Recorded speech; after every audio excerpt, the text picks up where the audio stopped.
Pierre Herman, bonjour. Bonjour.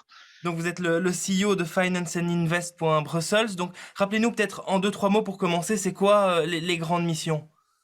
Alors, Finance and Invest.Brussels facilite et complète la chaîne de financement des entreprises. Quand on dit qu'on facilite et qu'on complète la chaîne de financement, ça veut dire que quand une entreprise est en recherche de financement pour développer son projet, ben, elle peut faire appel à différents acteurs, la banque, des investisseurs privés et d'autres. Nous, on va d'abord aider l'entreprise à bien comprendre tous les acteurs qui existent et puis on viendra aussi nous mettre notre couche, soit en investissant en prenant une prise de participation, donc en participant au capital de l'entreprise, soit via de la dette subordonnée. Ça veut dire que dans tous les cas, nous, on prend la partie capital à risque de l'investissement. C'est quoi vos grandes missions actuelles? Il y a vos missions habituelles et il y a aussi toutes les conséquences du Covid, je suppose. Oui, effectivement. Donc, c'est-à-dire que nous, d'habitude, quand on investit avec l'argent de nos actionnaires.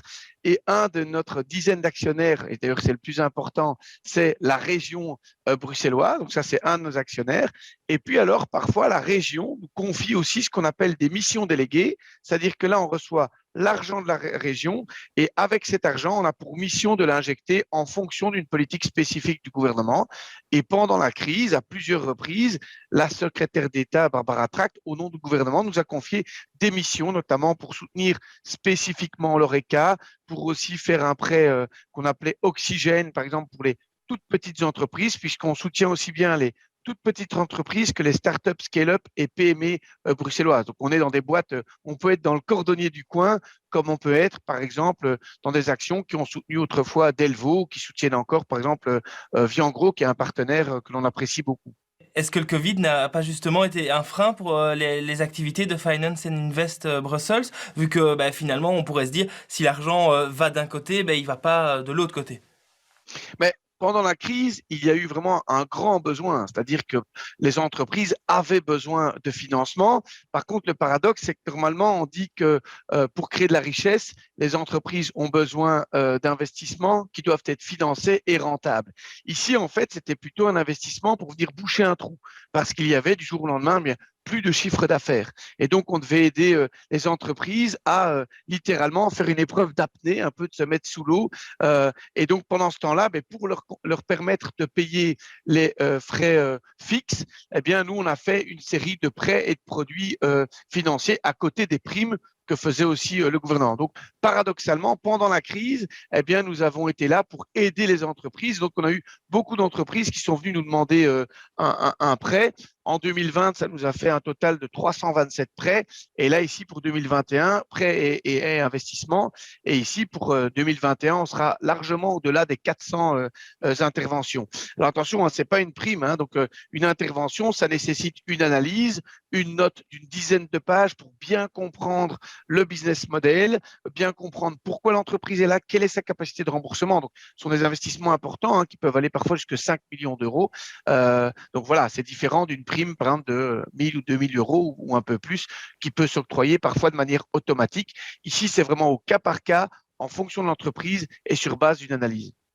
Alors vous êtes à la tête de Finance and Invest Brussels depuis plusieurs années maintenant. Comment, dans quelle situation est-ce qu'on est? Est-ce qu'on est toujours dans une période de croissance? Est-ce que globalement le Covid a affecté aussi votre gestion et votre croissance? Où est-ce qu'on en est? Alors, effectivement, nous, en 2018, à mon arrivée, on a fait un grand plan de transformation, ce qui nous permet aujourd'hui, effectivement, d'avoir pu gérer ce grand nombre de dossiers, puisque on a vraiment largement augmenté nos moyens. À l'époque, il y avait une bonne centaine de millions. Aujourd'hui, je veux dire, on va bientôt avoisiner le demi-milliard en fait d'investissements, enfin, en tout cas de moyens dont on dispose. Nombre de dossiers aussi, hein, on était à un peu moins d'une centaine par an. Et ici, on est à plus de 400. Le fait de pouvoir gérer ça, d'être capable de gérer ça tout en ayant je veux dire, la même équipe, et là, je veux dire, il y avait une série de talents en interne, c'est parce qu'on a digitalisé une série de nos process et on a créé effectivement toute une approche de transformation pour se préparer à être un acteur des plus dynamiques sur Bruxelles et aussi un acteur qui veut être acteur du changement. Ça veut dire un acteur qui va mesurer notamment l'impact que font ces entreprises et aider les entreprises, si elles ne sont pas dans l'impact, à justement pouvoir s'inscrire dans un trajet créateur de valeur pour Bruxelles et pour la société. Alors vous parliez tout de suite de ces missions déléguées par la région bruxelloise. Si j'ai bien compris, vous êtes aussi à la coordination du fonds bruxellois de relance, Boosting Brussels. Où en est-on dans ce Oui. dossier-là? Alors, c'est un dossier où, en fait, on a reçu un message du fédéral qui dit, nous, on est prêt à mettre 1 euro à condition qu'il y ait 3 € qui viennent à la fois 2 € du privé et 1 € qui viennent de la région bruxelloise. Donc, eux mettent sur 4 €, ils mettent 1 € et le reste, on l'a trouvé. Donc, on a fait, en collaboration avec BSI et avec tous les partenaires de Bru Partners, on a d'abord bien analysé la demande. De quoi les entreprises ont besoin pour assurer la demande, la relance dans l'intérêt de l'économie et de l'emploi, mais aussi de l'impact qu'on pouvait créer avec la région bruxelloise. Et donc, dans ce cadre-là, on a fait le tour, ce qu'on appelle un roadshow. On a présenté notre projet auprès d'une série d'investissements pour des tickets de l'ordre de 5 millions. Et donc, on a toute une série aujourd'hui qui ont répondu positif. Ce sont notamment des Belfius, Etias, qu'on appelle des investisseurs institutionnels, aussi comme PMV, Baloise. On est encore en discussion avec toute une série, Alliance et d'autres.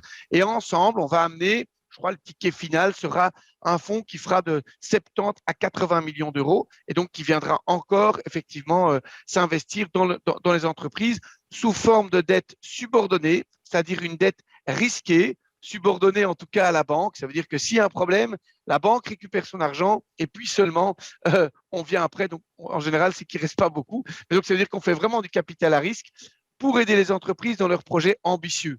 Pour l'entrepreneur ou l'entrepreneuse, c'est un bon message parce que l'avantage de ce produit, c'est qu'il n'est pas dilutif.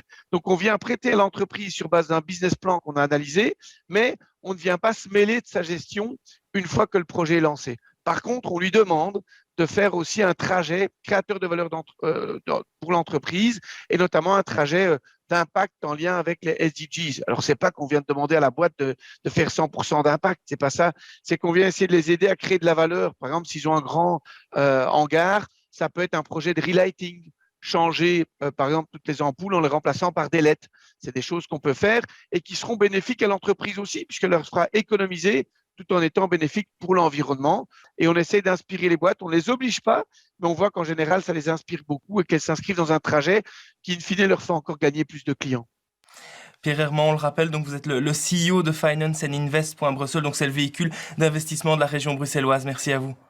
Merci beaucoup.